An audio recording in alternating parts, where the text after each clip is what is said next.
امام حسن بھی شہید ہوئے. پتہ ہے آپ کو امام حسن کا بھی دن منانا چاہیے کہ نہیں؟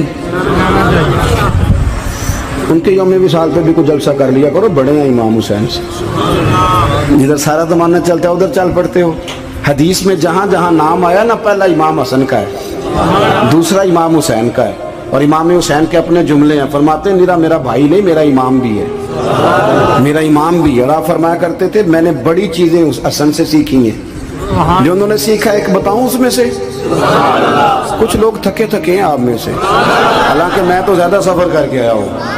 عرض کروں جو انہوں نے سیکھا ہے؟ سنو، امام حسین خود بتاتے ہیں، فرماتے ہیں کہ اب میرے بھائی نا امام حسن اپنی ایک بیوی کو طلاق دینا چاہتے تھے. اختلاف شدید ہو گیا، بات طلاق تک آ گئی. مجھے پتہ چلا تو میں پہنچا. میں نے کہا بھائی جان کیا اختلاف ہے بھابھی سے؟ سنا طلاق دینے لگے. فرمایا ہاں طلاق دے دوں گا. چلی گئی ہے میکے. فرمایا بتائیں غلطی کیا، کیوں دے رہے ہیں؟ تو امام حسن فرمانے لگے حسین آپ نے قرآن نہیں پڑھا؟ میں نے کہا جی پڑھا ہے، بتائیں. کہنے لگے اللہ فرماتا ہے ہن لباس لکم وانتم لباس لہن، مرد عورتوں کا لباس ہے، عورتیں مردوں کا لباس ہیں.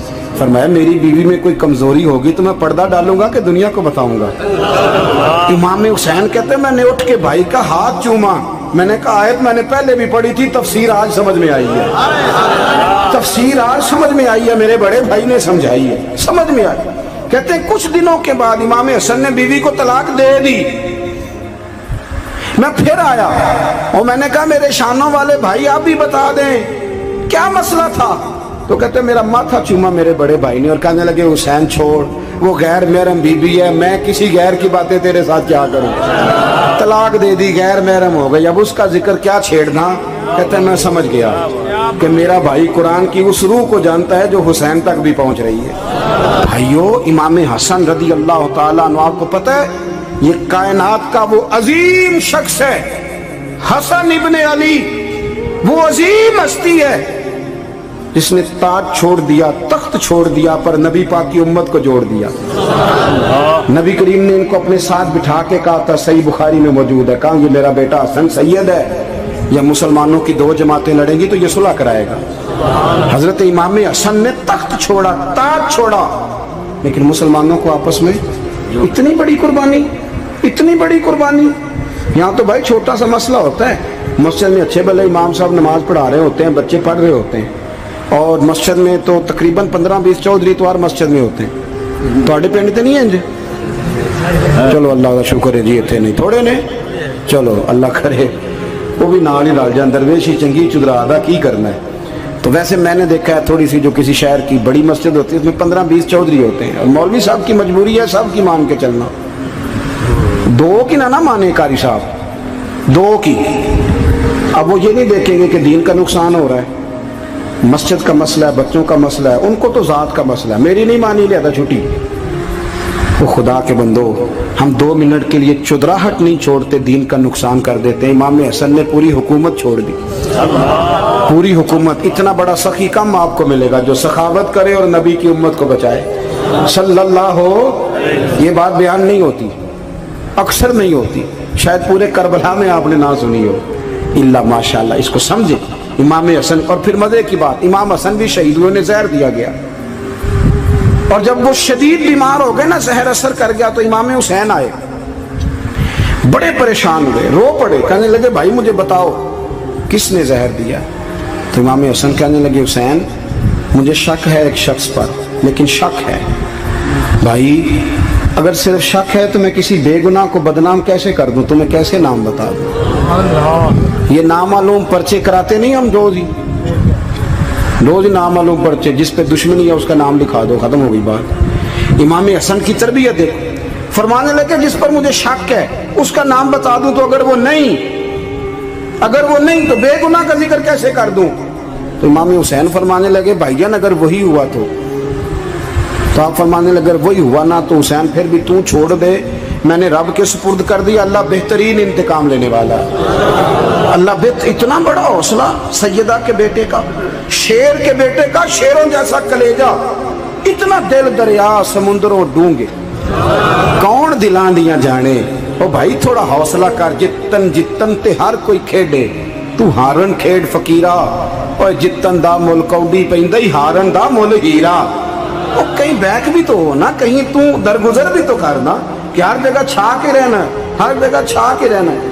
میرے ایک سنگی ہیں, آپ کو پتہ یہ جو اسٹیج پہ بیٹھنے والے لوگ ہوتے ہیں نا, یہاں تو اچھے اچھے لوگ بیٹھے ہیں میری طرح کے جو لوگ, جو اسٹیج پہ بیٹھنے کا عادی ہو جاتا ہے وہ نیچے بیچارہ بیٹھ بھی نہیں سکتا, کوئی مسئلہ ہو جاتا ہے. میں اکثر کہتا ہوں کہ کبھی نیچے بیٹھ کے تو دیکھو کیا حرج ہوتا ہے. اگر کسی بندے کی کوئی شان ہے تو وہ جو سب سے پیچھے بیٹھا ہے اس کی شان ویسی کی ویسی ہے, کوئی کمی آ جائے گی؟ کچھ بھی نہیں. مجھے ذاتی طور پر دیانتداری سے کہتا ہوں, مسجد میں بیٹھا ہوں, جب میرے آنے پہ لوگ نعرے لگاتے ہیں مجھے تکلیف ہوتی ہے. میں کہتا ہوں یار نبی پاک کی نعت چل رہی تھی, اس کا ادب زیادہ ہے یا اجمل قادری کا ادب زیادہ ہے؟ چھوڑیں آپ, جو آیا ہے وہ بیٹھ جائے گا, ختم ہو گئی بات. اور ویسے بھی جو لوگ جلسوں کے لیے محنت کرتے ہیں نا, بیچارے اشتہار لگاتے ہیں, مسجد کی صفائی کرتے ہیں, جو لنگر پکاتے ہیں, وہ تو اسٹیج پہ آتے نہیں, حالانکہ زیادہ ثواب تو ان کو ملتا ہے, وہ تو پیچھے چھپے ہوتے ہیں. میں کئی دفعہ مجھے پتہ چل جائے نا اس کارکن نے زیادہ کام کیا اس جلسے کے لیے, تو میں اس کے کان میں کہتا ہوں میرے لیے بھی دعا کری, اس لیے کہ تو نے محنت کی ہے, تیرا اجر اور ہے. ہم تو شان سے آئے بیٹھے اور چھٹی کر گئے. بھائی تھوڑا پیچھے بھی دیکھے, نبی کریم کے پورے خاندان کی قربانیاں, پورے خاندان. دوپہر کو کھانا نہ پکاؤ تو ہمارے بچے موبائل توڑ دیتے ہیں, اور شام کو مرضی کا نہ پکاؤ تو واک آؤٹ کر جاتے ہیں, کہتے ہیں لے آؤ پیسے پھر برگر لے آئیے. میری مرضی کا نہیں پکا. سیدہ فرماتی ہیں میرے گھر میں مہینہ مہینہ چولہا نہیں جلا, مہینہ مہینہ چولہا. 3 روزے رکھے سیدہ فاطمہ نے, مولا علی نے, امام حسن نے, امام حسین نے, اور تینوں دن افطار کے وقت فقیر مانگنے آ گیا تو کھانا وہاں دے دیا. آپ کا کیا خیال ہے جو بے صبر آدمی ہو وہ کربلا میں جا کے لڑے گا, جس کو عادت ہی نہ ہو بچپن سے ٹھہرنے کی وہ لڑے گا, جو ذرا ذرا سی بات پہ ڈگمگا جاتا وہ لڑے گا, اسٹیج پہ نہیں بٹھایا تو لڑ پڑے وہ لڑے گا. او خدا کے بندو, بڑا حوصلہ چاہیے, بڑا ظرف چاہیے. امام علی مقام کا ایک قد ہے, ان کا ایک وقار ہے, ان کا ایک حسن ہے. امام حسین رضی اللہ تعالیٰ عنہ نے 25 حج کیے ہیں مدینے سے مکے پیدل جا کے. دونوں بھائیوں نے ہر روز 10 سپارے قرآن پاک کے امام حسین پڑھتے تھے. حضرت عبداللہ ابن زبیر کہتے ہیں میں سیدہ فاطمہ کے بیٹے حسن اور حسین سے جب بھی ملا ہوں دونوں بھائیوں نے روزہ رکھا ہوا ہوتا تھا. انہوں نے اپنی زندگی تقوی سے گزاری, پرہیزگاری اور سخاوت. سبحان اللہ. پتہ ہے سخی مالدار نہیں ہوتا, حضور نے فرمایا بندہ دل کا غنی ہوتا ہے. مالدار تو بندہ بنتا ہی تب ہے جب پیسے جمع کرے, سخاوت کرنے سے تھوڑی مالدار بنے گا. اس لیے درویش کہتے ہیں مالا والے سخی نہیں ہوندے, سخیاں کل مال نہیں ہوندا. سنیں بہت بڑی سخاوت کی اپنی زندگی میں, ساری زندگی سخاوت میں گزار دی, ساری زندگی. امام حسن نے بھی, امام حسین نے, جو آیا دے دیا, جو آیا دے دیا. ہزاروں دینار آتے. ایک دن ایک فقیر مانگنے آ گیا تو امام حسن حسین دونوں تھے, کہنے لگا میں نے سنا ہے بڑے لاجپال ہو, غریب ہو, مہربانی ہو جائے. فرمایا بیٹھ جاؤ رزق آنے والا ہے. تھوڑی دیر گزری تو 3000 دینار آئے. ویسے میرے کو 3 لاکھ روپیہ ہوتے مسیطے کنے دینے چاہیے دیں. میں اپنا پہ پوچھنا تو اڑا تے پوچھیا ہی نہیں, میں مشورہ پہ لینا. 3 لاکھ جو میرے کو ہوتے مسیطے کنے دینے چاہیے. تسی ظاہر ہے ان کو دیانتداری والا مشورہ ہی دینا ہے نا, جن کرنا جو ہی دسنا دینا. کتنا 1000 ہیں. میں کبھی کبھی پیار سے بات سناتا ہوں. ایک سنگی میرے پاس آیا, کہنے لگا سب دعا کرو اللہ میں پیسے دے میں وہ راج دے آنگا. میں کہ یا اللہ نے 10 کروڑ دے, 9.5 کروڑ تیرے راج دے چھڑے گا. وہ بھی ہسی آئی ہے جو میں تسی ہسے ہو نا. آمین نہیں زوا کی, یا چپ کر گیا یا کورن لگ گیا. اور میں کہ کرما لیا آمین تے آگ تینوں تے 50 لاکھ پھر بھی پیا بچدا سی. لیکن اسی دعاواں وچ بھی 9.5 کروڑ دین لئی تیار, ناراض نہ ہونا, دعاواں وچ بھی تیار نہیں, مزاج ہی نہیں, طبیعت ہی نہیں. سیدہ فاطمہ الزہرا کے پاس 40 اونٹ کھڑے تھے. ایک بی بی آئی, وہ کہنے لگی اماں جی یہ جو اونٹ کھڑے ہیں یہ میرے ہیں, اب بتائیں میں اللہ کے رستے میں دوں تو کتنے دوں. سیدہ فاطمہ کہنے لگی 1 بکری دے دے. وہ کہنے لگی حضور اگر آپ کے پاس 40 ہوتے تو آپ کتنے دیتی. سیدہ فرمانے لگی میں سارے کے سارے دے دیتی. تیرے لیے مسئلہ اور ہے, میرے لیے فتویٰ اور ہے, سارے دے دے. 3000 دینار آئے. امام حسن اور حسین کے پاس فقیر بیٹھا ہے. فقیر کہتا ہے میرے دل میں خیال تھا کہ 5-10 دے دیں تو میری موت بن جائے گی, پر مجھے نہیں پتا تھا کہ اتنے سخی گرانے کے پاس آیا ہوں. 5-10 دے دیں تو موت بن گئی. کہتے امام حسن نے 3000 دینار میری ہتھیلی پہ رکھے اور میرا ماتھا چوم کے کہنے لگے یار میرا تو خیال تھا کہ تیرے انتظار پر تجھے کچھ ملے گا، پر یہ رکھ لے، مجھے پتا ہوتا کہ تجھے اتنا ملنا ہے تو میں تجھے انتظار نہ کراتا۔ جلدی دے، خود بھیک دے، خود ہی کہے منگتے کا بھلا ہو۔ اپنی زندگی نفاست سے گزاری اہل بیت، قربانی دے کے گزاری۔ مولا علی شیر خدا نے اپنی زندگی ساری 9 سال کی عمر تھی جب کلمہ پڑھا تھا، 9 سال۔ حضور نے سب گھر والوں کی دعوت پکائی اور جب سب لوگ آ گئے سارے خاندان والے، تو فرمایا میں اللہ کا نبی ہوں، کون کون میری مدد کرے گا؟ آپ کو بتائیں نا کہ جب مشکل وقت آتا ہے نا، یہ تو تب پتہ چلتا ہے نا ساتھ کون چلتا ہے۔ امیر آدمی ہو نا جس کے پاس 10 کروڑ روپیہ ہو اور وہ اپنے مکان کا تیسرا لینٹر ڈالنے لگے نا، تیسرا، تو سارے بڑے بڑے لوگ آ کے پوچھتے ہیں چودھری صاحب کوئی ضرورت ہوئی تو بتانا، پیسے پوچھے۔ تو غریب آدمی کی چھت گر جائے تو اسے کوئی بھی نہیں پوچھتا، بلکہ جن سے تعلق ہوتا ہے وہ بھی موبائل بند کر لیتے ہیں، وہ کہتے ہیں اس نے واپس کیسے کر دیں۔ حضرت مولا علی اس زمانے میں جب سام سونگ گیا سب کو، حضور نے فرمایا کون کون میرے ساتھ چلے گا؟ روٹی بھی کھا لی، گھر بھی آ گئے، صادق اور امین بھی کہہ دیا، جب کا چلے گا کون کون؟ چپ کر گئے۔ تو حضرت علی کہتے ہیں جب میں نے حضور کے چہرے پر ذرا پریشانی دیکھی نا یہ چلتے کیوں نہیں، تو آپ فرماتے ہیں کہ ابھی میں کھجور کھا رہا تھا، کرتا لمبا پہنا ہوا تھا، سب سے پیچھے بیٹھا تھا اور حضرت علی کا قد بھی درمیانہ تھا۔ آپ فرماتے ہیں میں اٹھا اور کھجور ابھی میرے منہ میں تھی، جھٹ پٹ میں نے اسی طرح نکال کر جیب میں ڈال اور میں پنجوں کے بل کھڑا ہو گیا، دونوں بازو کھڑے کر کے کہا حضور یہ نہیں بولتے تو نہ بولیں، انا ناصرو کا یا رسول اللہ، انا حافظو کا یا رسول اللہ۔ حضور آپ جہاں جہاں کہیں گے علی آپ کا مددگار بنے گا، دین کی مدد کرے گا، اور اگر آپ تک کوئی آئے گا تو علی آپ کی حفاظت کرے گا۔ 9 سال کی عمر میں چلے علی دین کی نوکری کے لیے، پھر بدر میں بھی پہلی صف میں، احد میں بھی پہلی صف میں، خندق میں بھی پہلی صف میں۔ ایک جنگ میں حضور نے کہا علی تو رہ جا، اس دفعہ رہ جا، تو عرض کی رو پڑے حضرت علی، دلیر آدمی تھے، رو پڑے، کہنے لگے حضور آپ مجھے بچوں اور عورتوں کے پاس چھوڑ کے جا رہے ہیں؟ حضور مجھے لے چلے، میں میدان کا زندگی ساری گزار دی، ساری زندگی گزار دی، اپنے زمانے میں آپس کا اختلاف بھی دیکھا، ساری زندگی شیر خدا نے دین کو دے دی۔ کوفے کی جامع مسجد میں 21 رمضان کو جب حضرت علی کو خنجر لگا نا، تو تاریخ میں جملہ محفوظ ہے، خنجر لگا نا جب وہ 9 سال کی عمر میں یاری لگائی، 63 سال عمر ہو گئی، جب خنجر لگا تو کہنے لگے فزت برب الکعبہ، مجھے رب کعبہ کی قسم آج کامیاب ہو گیا ہوں، پانی پرن سہیلیاں تے رنگا رنگ کڑے، اسی پریا اس دا جانیے جس دا توڑ چڑھے۔ کہا دیکھو بھئی میں آج کامیاب ہو گیا، میں کامیاب ہو گیا، وہ جو میں نے کہا تھا حضور میں ساتھ رہوں گا، تے لے سجنا سا توڑ نبھائی، جان دیتی راہ تیرے، دے دیا ہر چیز دین کو دے دی۔ کون سی پراپرٹی چھوڑ کے گئے پیچھے، کون سا نظام بنا کے گئے؟ حضرت امام حسین رضی اللہ تعالیٰ عنہ، یہ حضور کی اولاد پاک ہیں، پیروں کو نہ تھوڑی مٹی لگ گئی،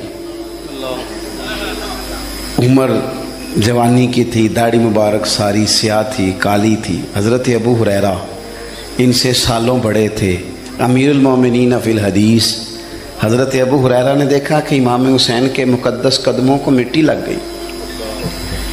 کسی سے بھی کہا جا سکتا تھا ذرا امام صاحب کی توجہ کرانا، یہ ذرا مٹی اتار دینا، لیکن حضرت ابو ہریرہ جھٹ سے اٹھے، اپنی پگڑی کھولی، اس کا پلو لیا اور حضرت امام حسین کے پیروں سے مٹی صاف کرنی شروع کر دی۔ کیوں کہ اہل فضل ہی کسی کی فضیلت کو جان سکتا، عزت والا ہی کسی کو عزت دیتا ہے، جس کے پاس وقار ہو۔ او میرے سنگیوں، لوگوں کی باتوں میں نہ آنا، یہ تمہیں الجھا دیں گے، یہ تمہیں تفریق میں ڈال دیں گے، یہ انتشار برپا کریں گے۔ یہ وہ حسین جماعت ہے جو حضور کے سامنے بیٹھا کرتی تھی۔ ان سے پیار کرنا، ان سے محبت کرنا۔ آپ کبھی ترمذی کی ایک حدیث پڑھیں تو مر جانے کو جی کرتا ہے۔ حضور نے فرمایا تھا میرے صحابہ کے بارے میں اللہ سے ڈرنا، میرے بعد انہیں اپنی زبانوں کا نشانہ نہ بنانا۔ کاش کوئی ان جملوں کا درد سمجھ سکے۔ فرمایا رب سے ڈرنا، اور کریم فرمانے لگے جس نے ان سے محبت کی میری محبت کی وجہ سے محبت کی، اور جس نے ان سے عداوت رکھی میری وجہ سے رکھی۔ کبھی بھی کسی اور جو حضور کی اولاد ہے صحابہ کرام نے ایک جگہ کچھ نذرانہ جمع کیا اور جمع کر کے کہا کہ حضور کی بارگاہ میں پیش کرنا ہے. اخراجات بہت زیادہ ہیں اور ظاہری وسائل اس ترتیب سے نہیں ہیں. یہ نذرانہ ہر مہینے پیش کرنا ہے. جب وہ لے کے حضور کی بارگاہ میں گئے نا تو اللہ نے قرآن نازل کر دیا. فرمایا محبوب ان سے کہہ دو لا اسألکم علیہ اجرا، میں تبلیغ دین پر تم سے کوئی اجر نہیں مانگتا. الا المودۃ فی القربى، بس میرے قریبیوں سے پیار کرتے رہنا، میرے قریبیوں سے محبت کرنا، پیار کرنا قریبیوں سے. یہ علی المرتضیٰ ہیں، یہ فاطمہ ہیں، یہ ان کا خاندان ہے، یہ ختیجہ ہیں، یہ عائشہ ہیں، یہ میمونہ ہیں، یہ حفصہ ہیں، ان سے پیار کرنا، میرے قریبیوں سے محبت کرنا. ہمارے دلوں میں حضور کی اولاد کا پیار ہونا چاہیے، طبیعتوں میں احترام ہونا چاہیے، ہمارا مزاج، ہمارا دل ان کے لیے دھڑکنا چاہیے، ہمارے لہجے، ہمارے انداز ہمیشہ ان کے حق میں نرم ہونے چاہیے. میں کہہ چکا ہوں سید کا صرف عقیدہ ٹھیک ہونا شرط ہے، باقی آپ تحقیق اور تفتیش میں نہ پڑیں، وہ جانے رب جانے. آپ کوشش فرمائیں ہماری اولادیں، ہم خود اور اہل فضل کا ادب کبھی نہ چھوڑیں. دوسری بات آپ سے یہ عرض کرنی ہے، اس کو اچھی طرح سمجھ لیں کہ قومیں اپنے اسلاف سے بڑی ہوتی ہیں ہمیشہ. بڑا ہم ہوتا ہی وہ ہے جس کا کوئی بڑا ہوتا ہے، جس کا کوئی بڑا نہیں ہوتا وہ کبھی بھی بڑا. یہ کچھ عرصے سے ٹرینڈ چلا ہے، اگرچہ یہ درست نہیں ہے. آپ کسی سنار کی دکان پہ جائیں تو اس نے اپنے پیچھے نا اپنے والد صاحب کی اور دادا کی فوٹو لگائی ہوتی ہے. حکیم کی دکان پہ چلے جائیں، کپڑے والی دکان پہ چلے جائیں تو اس نے پیچھے اپنے دادا کی، والد کی فوٹو لگائی ہوتی ہے. اگرچہ یہ درست نہیں، تصویریں نہیں لگانی چاہیے. تصویریں ان کے کیا، پیروں کی بھی نہیں لگانی چاہیے. جہاں تصویر ہوتی ہے وہاں نماز کیسے پڑھی جائے گی؟ فرشتہ رحمت کا نہیں آئے گا. یہ تو اب ایک ضرورت بن گئی. تو اب ضرورت کیا، اب تو خیر نفسیاتی مسئلہ بن گیا ہمارا. یہ نفسیاتی مسئلہ ہے. یعنی سلام بعد میں فوٹو پہلے، یعنی سیانے سیانے لوگ. اور یہ ہمیں ایسے کھیل تماشے میں لگایا گیا ہے کہ میں ڈھیر سارے لوگوں پر غور کرتا ہوں، پھر ان کے لیے دعا کرتا ہوں کہ یا اللہ ان کی مدد فرما. یعنی اس طرح کی حالت ہے کہ وہ زندہ ہی موبائل کے اندر ہے، ہر چیز ہی. مجھ سے ایک دفعہ ایک صاحب نے پوچھا مولوی آج کل بڑے لڑ رہے ہیں. میں نے کہا وہ 4-5 ہے جن کو آپ ٹی وی موبائل پہ دیکھتے ہیں، آپ میرے ساتھ آئیں، میں آپ کو 20 اور سینکڑوں شیخ الحدیث بتاتا ہوں جو سکون سے بیٹھ کر رسول اللہ کا دین پڑھا رہے ہیں. تو آپ مسئلہ سے تو یہ ہے کہ ہم نے کل زندگی وہ سمجھ لیا جو موبائل کے اندر ہے. بہرحال وہ تصویر لگائی ہوتی ہے سنار نے بھی اور حکیم نے بھی اور ڈاکٹر نے بھی اور بہت سارے لوگوں نے کہ جناب اب یہ جو تصویر لگاتے ہیں تو اس کے پیچھے پوری حکمت ہوتی ہے. آپ ان سے پوچھتے ہیں یہ فوٹو کیوں لگائی ہے تو وہ کہتے ہیں ہم یہ بتانا چاہتے ہیں کہ یہ کام آج نہیں ہم نے شروع کیا، ہمارا شجرہ پرانا ہے، ہمارے باپ دادا سارے یہی کام کرتے تھے، ہمارا خاندانی ورثہ ہے. وہ ثابت یہ کرنا چاہتے ہیں کہ ہم پیچھے سے ہمارا ایک سلسلہ آ رہا ہے. ساری دنیا اپنے اکابرین کو، اسلاف کو، بڑوں کو ان کے زور پر بڑا ہونا چاہتی ہے. یہاں کچھ لوگ ایسے آئے ہیں جن کے نزدیک معاذ اللہ صحابہ ہی ٹھیک نہیں تھے، اہل بیت ہی ٹھیک نہیں تھے. آپ اپنی سند کیسے مضبوط کریں گے؟ اگر وہ اولین جو حضور کے سامنے بیٹھتے تھے وہی ٹھیک نہیں تھے تو پھر ان سے ہو کے جو دین آگے آیا اس کو تم کیسے ٹھیک مانو؟ ساری چیزوں کو مشکوک کرنا چاہتے ہیں. ہمارے بزرگوں نے، امام بخاری نے، امام مسلم نے محنت کر کے حدیثیں تلاش کی، اصول بیان کیے کہ یہ حدیث صحیح ہے، متواتر ہے، حسن ہے، ضعیف ہے، کیا ہے، اس کے اصول اور قاعدے بیان کیے. اور جب انہوں نے خود پوری تحقیق کی، آپ تھوڑی سی، آپ مشکل بات نہیں کر رہا، تھوڑی سی آپ غور کریں گے، انہوں نے